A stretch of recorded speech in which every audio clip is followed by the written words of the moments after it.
unajua kibishop wetu na sisi ya hii kanisa. This could be the most unsettling news for clergymen today, and this is why. Pastors may need to think twice before criticizing the government from the pulpit.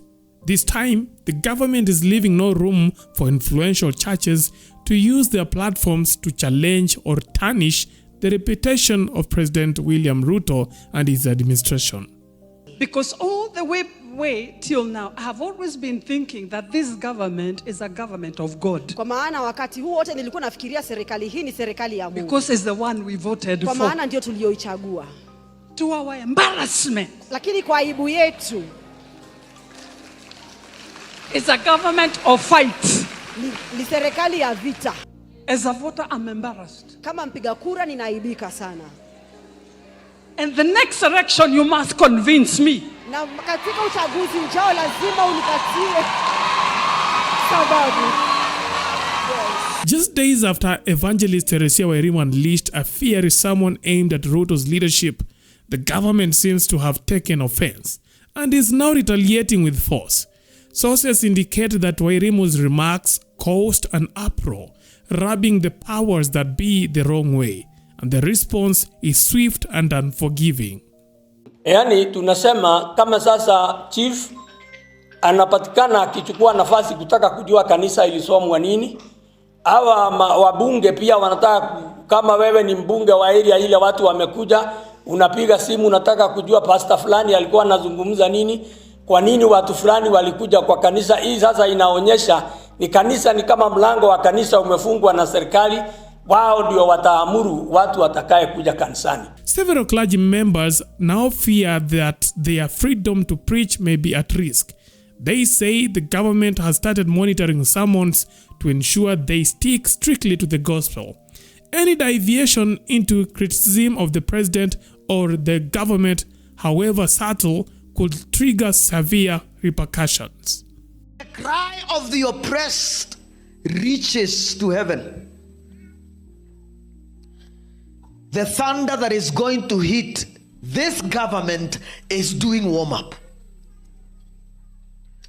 It cannot be business as usual. That you go to hospital and you are unable to pay because there is confusion between NHIF and chief. It cannot be business as usual when we mortgage our country for 30 pieces of silver. People of God, it has to get to a place when we have to cry to our Father. Government leaders may have the systems, but we have the one who holds the government into his hands. Reports suggest that the government is even planting moles within congregations to spy on what pastors teach. If a sermon remains strictly biblical, the preacher is safe. But any critique of government policies or leadership may result in swift retaliation, including possible arrest or the silencing of outspoken churches. Unapokuona waafisa wa polisi wanakuja kuangalia watu wakihubiri wala kile tunahubiri kivile kiko, tunaona hiyo ni jambo ya kufinyilia watumishi. Kwa sababu kama sisi watumishi tunafunza na tunahubiri na neno kulingana na ile neno Mungu aliweka ndani ya mtumishi. Hatuwekagi kuhubiri kenye kimeandikwa mahali.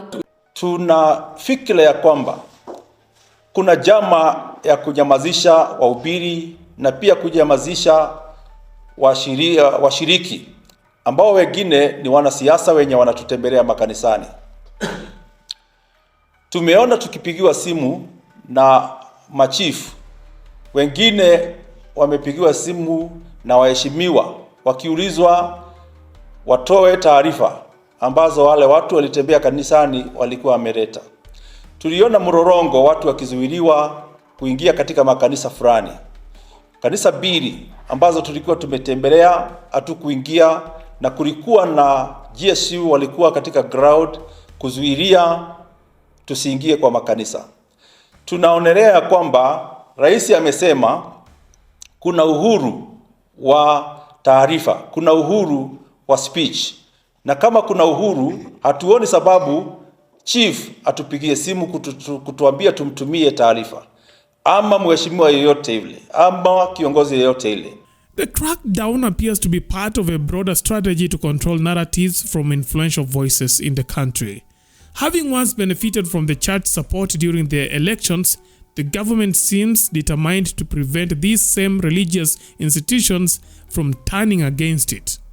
Church leaders who previously praised Ruto's rise to power as divinely ordained now wonder how things could have taken such a drastic turn.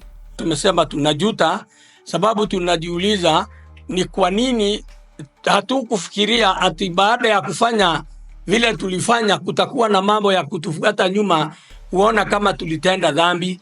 Sisi tulijua tunamweka pale rais wetu sababu pia yeye ni mtumishi wa Mungu na ni mmoja wa kanisa. The situation has many believers feeling betrayed. Ironically, the administration was once branded as a Christian government. Yet Christians now find themselves facing oppositions from the very leadership they helped usher into power. Alisema ya kwamba yeye aungi mkono mambo ya freedom of speech na worship katika Kenya. Lakini tunaona ya kwamba hii mambo haiendi vizuri. Anasema kwa mdomo, lakini huko mashinani tunaambiwa mambo mengine ya kwamba kila kanisa lazima iweze kuwa accountable katika maneno ambayo wanafanya. Watu wanakuja kutuuliza baada ni nani ambao mnakaribisha katika makanisa yenu kuja aidha katika ibada zenu. Hata wanakuja wanaketi kule nyuma watu ambao tuwajui na tukawaambia waweze kusema majina yao hawasemi. Baadaye wanatoka nje na kuanza kuuliza washirika au watu ambao walikuwa wamekuja huku mlikuwa mmewaita kwa nini. Kwa hivyo kuna uhuru wa wabunge kutembelea kanisa yoyote au ma MCAs, na sisi kama washirika tunahubiri injili kwa watu wote Kenya akiwako hata rais. The growing tension between the church and the state isn't new. Earlier, clergymen raised concerns over the introduction of the Religious Bill Organization by Senator Danson Mungatana. The bill outlines strict measures for curbing religious extremism and cracking down on rogue faith-based organizations.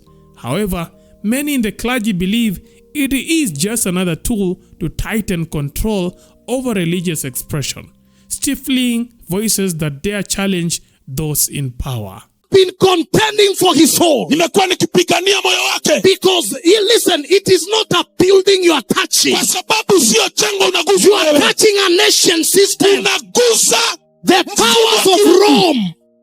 Rome with all their power. Na nguvu zao za never dominated to break the church. Wakutawala kanisa. Who is one man? Kaya.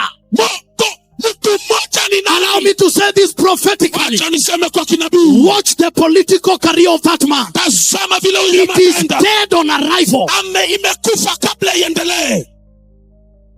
Say it again, Apostle. It is dead on arrival. And may he be sensitive. Because when the church prays,